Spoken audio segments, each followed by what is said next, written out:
A new wave of missile strikes rocking the Middle East as the Israel-Iran conflict enters a second week. President Trump met with his national security team today at the White House, and then he spoke with reporters after landing in New Jersey, where he doubled down on his 2-week deadline for the mullahs to come to the negotiating table. We've been speaking to Iran, and we'll see what happens. Israel's doing well in terms of war, and I think you would say that Iran is doing less well. Sometimes you need some toughness to make peace. I would say 2 weeks would be the maximum. Peace through strength. And President Trump also reminding reporters that Iran is not their friend. Are you concerned that Iran or its proxies would wage terror attacks against American targets abroad if you order military action? We're always concerned about that, and we have to take them out and be very strong. You're even in danger talking to me right now. Do you know that? You are in danger talking to me right now. So I should probably get out of here, but you guys are actually in danger. Now, all of this comes as Iranian negotiators held talks with European officials in Geneva, and Israel's Prime Minister Benjamin Netanyahu hinted that he might not wait for that 2-week deadline. President Trump will do what's best for America. I trust his judgment. He's a tremendous friend, a tremendous world leader, a tremendous friend of Israel and the Jewish people. And we will do what we have to do, and we are doing it. We are committed to destroying the nuclear threat, the threat of a nuclear annihilation against Israel. We're able to do it. And we, of course, will make our own determination. So here's how the posture of the negotiations began. We all remember the Truth Social post, unconditional surrender. Khamenei responded saying, "We will never surrender."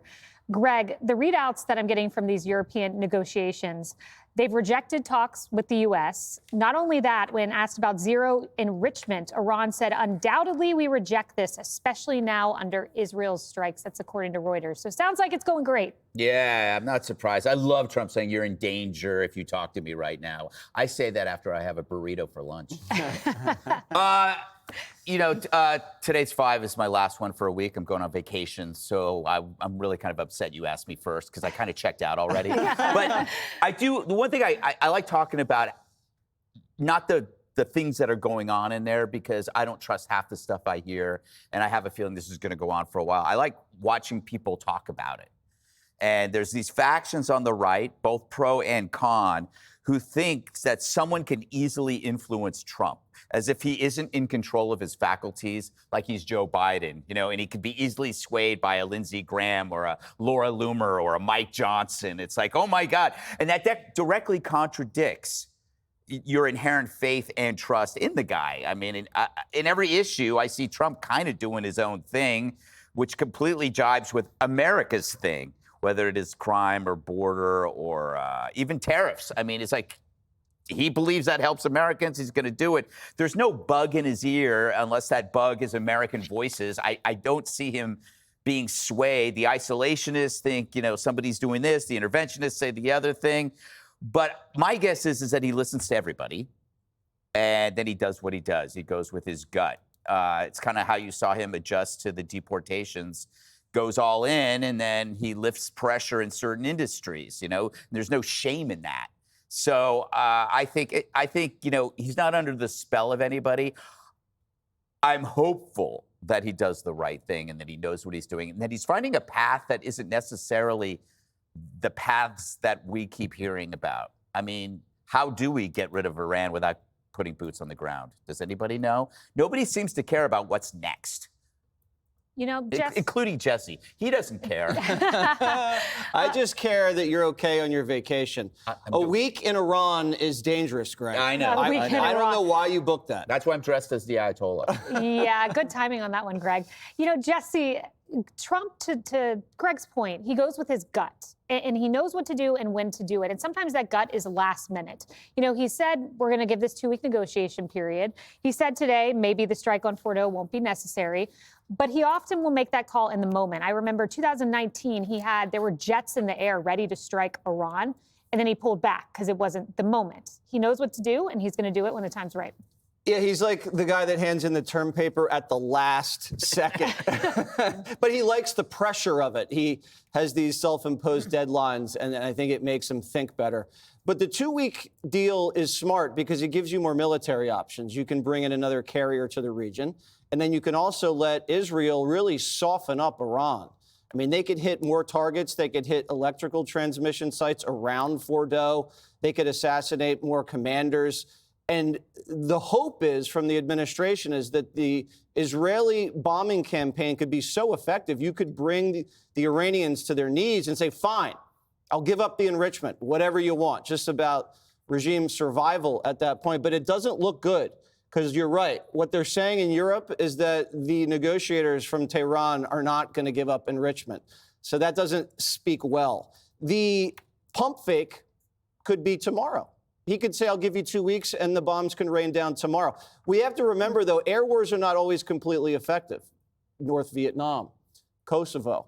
I mean, they're great because you don't risk anybody, but, you know, you're not really there. But no one wants to be there. That's the problem.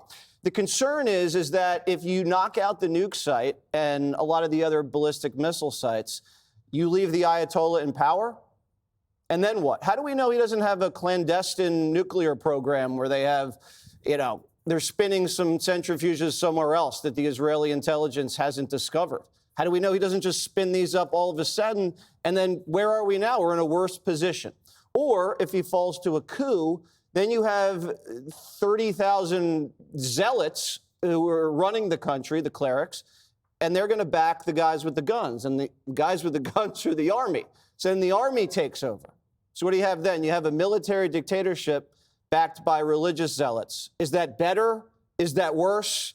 Nobody knows. Nobody knows anything, but I do know that the Saudi crown prince is meeting with American politicians to find out what a post-Ayatollah Iran looks like. So they're already planning for the Ayatollah gone. It's moving pretty fast. Yeah, and he's drawn that red line, no nuclear weapons, so we'll see how he has to enforce that. Jessica, I wanted to bring in another voice, and this is very frighteningly Obama's Undersecretary of State for Public Diplomacy and Public Affairs. Let's listen to him.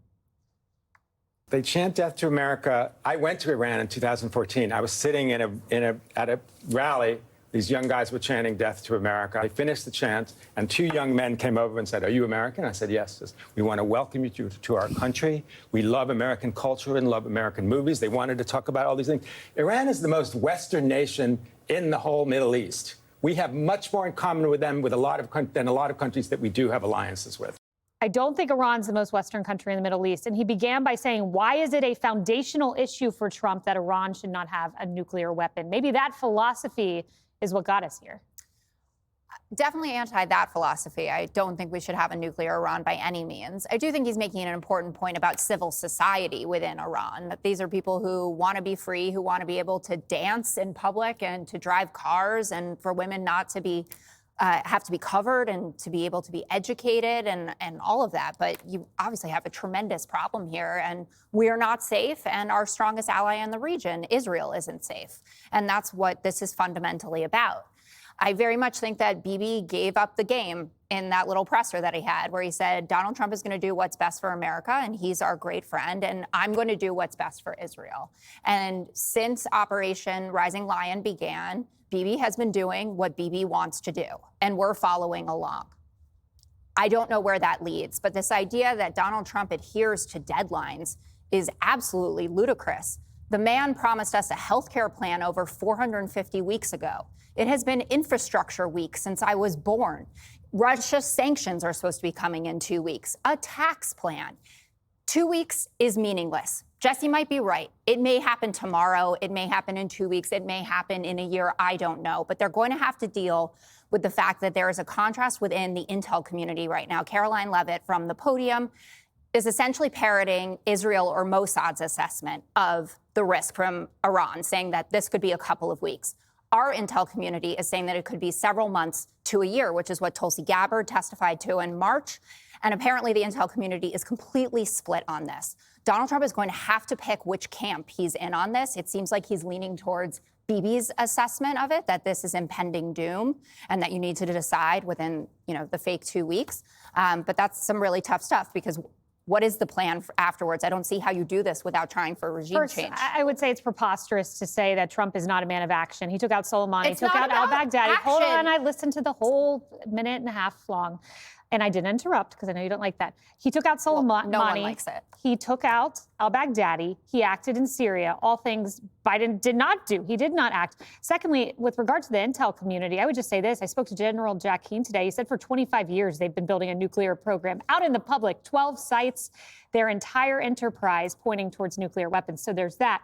And I want to ask you, Mary Catherine Ham, Rahm Emanuel said last night, I think he's spot on. 1994, Bill Clinton had an opportunity to bomb North Korea's nuclear reactor. He didn't take it. Now we have a nuclear North Korea. I would also note that the last deadline was 60 days of negotiations, and on day 61 is when the bombings started from Israel. So that's an important deadline. He's in a unique situation right here. He has a very tough decision to make, but he's in this situation where you could get more peace. As he says, toughness is needed for peace. I like it how it's his spin on peace through strength.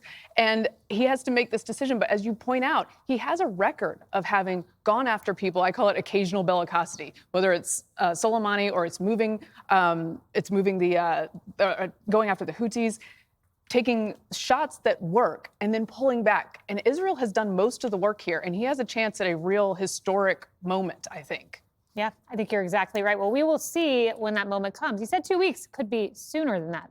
Ahead, Democrats never learn. Rising star Jasmine Crockett just smeared half the country as mentally ill. Click here to subscribe to the Fox News YouTube page to catch our hottest interviews and most compelling analysis.